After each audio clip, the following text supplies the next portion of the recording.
प्राचीन काल में कश्यप के पुत्र गरुड़ ने अपनी माँ बिंता को नागों की दास्ता से मुक्त कराने की प्रतिज्ञा की। इसके लिए एक उपाय नागों को अमृत कलश लाकर देना भी था। इसके लिए सर्वशक्तिमान बनना आवश्यक था। अतः गरुड़ अपने पिता के पास गया। सर्वशक्तिमान बनने के लिए गरुड़ ने पिता कश्यप से प्रार्थना की तो वह बोले, समुद्र में एक कछुआ और एक हाथी जैसे विशाल जीवों को खाने से तुम्हारा शाप छूट जाएगा। गरुड़ तुरंत समुद्र में पहुंचा। उसने उक्त दोनों जीवों को पकड़ लिया और उन्हें खाने के लिए कल्प वृक्ष की डाल पर जा बैठा, किंतु उसके भार से डाल टूटकर पृथ्वी पर गिर पड़ी। वहीं नीचे बालखिल ऋषि तप कर रहे थे, कहीं वह डाल उन पर न जा गिरे। इसके भय से गरुड़ ने उसे बीच में ही पकड़ लिया और उसे उठाकर यहाँ समुद्र के तट पर रख दिया। यह लंका कल्प वृक्ष की उसी डाल पर बसी हुई है, इसलिए यह काष्ठ की बनी हुई दिखाई देती है। इस कथा को सुनकर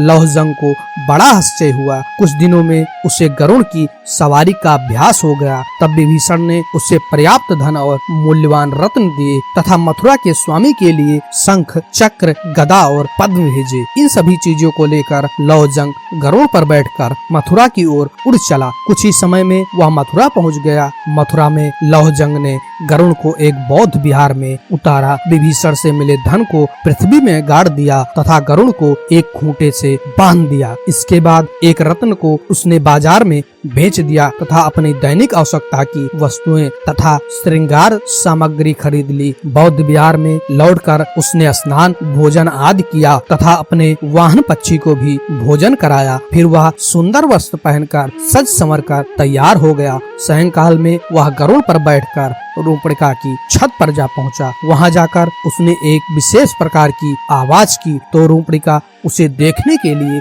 बाहर आई। उस समय लौहजंग शंख, चक्र आदि युक्त भगवान विष्णु के वेश में था। उसे देखने पर रूपणिका ने उसे भगवान विष्णु ही समझा। लौहजंग ने उसे अपना वास्तविक परिचय नहीं दिया और बोला, मैं भगवान विष्णु तुमसे मिलने आया हूँ। रूपणिका उसे प्रणाम करते हुए बोली, भगवान आपने बड़ी कृपा की, आइए विराजिए। अपने वाहन पक्षी को वहीं बांधकर लौहजंग रूपणिका के कक्ष में चला गया। कुछ समय उसके साथ बिताने के बाद लौहजंग गरुड़ पर बैठकर अपने निवास स्थान पर चला गया। इसके बाद रूपणिका को बड़ा हर्ष होने लगा। उसे अपने भाग्य पर बड़ा गर्व हुआ कि वह भगवान की प्रेमिका बन गई है। वह समझने लगी कि साक्षात विष्णु की प्रेमिका बन जाने से वह स्वयं भी देवी बन गई है और अब उसे मनुष्य से बातें भी नहीं करनी चाहिए। अतः रूपणिका ने लोगों से बोलना भी छोड़ दिया। वह अंदर ही पर्दे में रहने लगी। उसके इस व्यवहार से उसकी माँ को आश्चर्य होना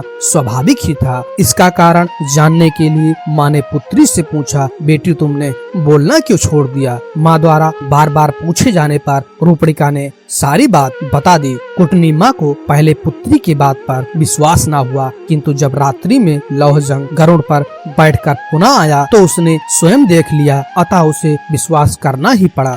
दूसरी प्रातः कुटनी पर्दे की ओट से पुत्री से बोली, बेटी तू तो भगवान की कृपा से देवी बन गई है। मैं तेरी माँ हूँ, मेरा जीवन भी सफल कर दे। रूपणिका कुछ न बोली तो माँ ने पुनः कहा, बेटी मैं बूढ़ी हो गई हूँ, अब मुझे संसार का कोई मोह नहीं रहा। मैं इस शरीर से स्वर्ग जाना चाहती हूँ, इसके लिए तू भगवान से मेरी सिफारिश कर दे। रात्रि में लौहजंग के आने पर मकरंद दृष्टा ने उससे भी इसी प्रकार की प्रार्थना की। इस पर लौहजंग रूपणिका से बोला, तुम जानती हो तुम्हारी माँ पापी है, इसका इस शरीर से स्वर्ग जाना संभव नहीं है। एकादशी को स्वर्ग द्वार खुलने पर पहले शिव के गढ़ वहाँ प्रवेश करते हैं। यदि तुम्हारी माँ शिव के गढ़ों का वेश बना ले तो हो सकता है कि उसे भी प्रवेश मिल जाए। इसके लिए हमें क्या करना होगा? रूपणिका ने पूछा। उसका सिर 5 जगह से मुड़ाकर 5 चोटियां रखनी होगी, गले में हड्डियों की माला पहननी होगी तथा आधे शरीर में काजल और आधे शरीर में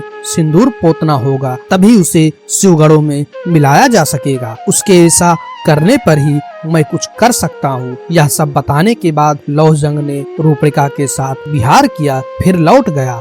अगर ये कहानी आपको अच्छी लगती है प्लीज लाइक करें, शेयर करें और इस चैनल को सब्सक्राइब करके अपने भाई का सपोर्ट करें। Thank you. जय माता दी, जय श्री कृष्णा, जय हिंद दोस्तों।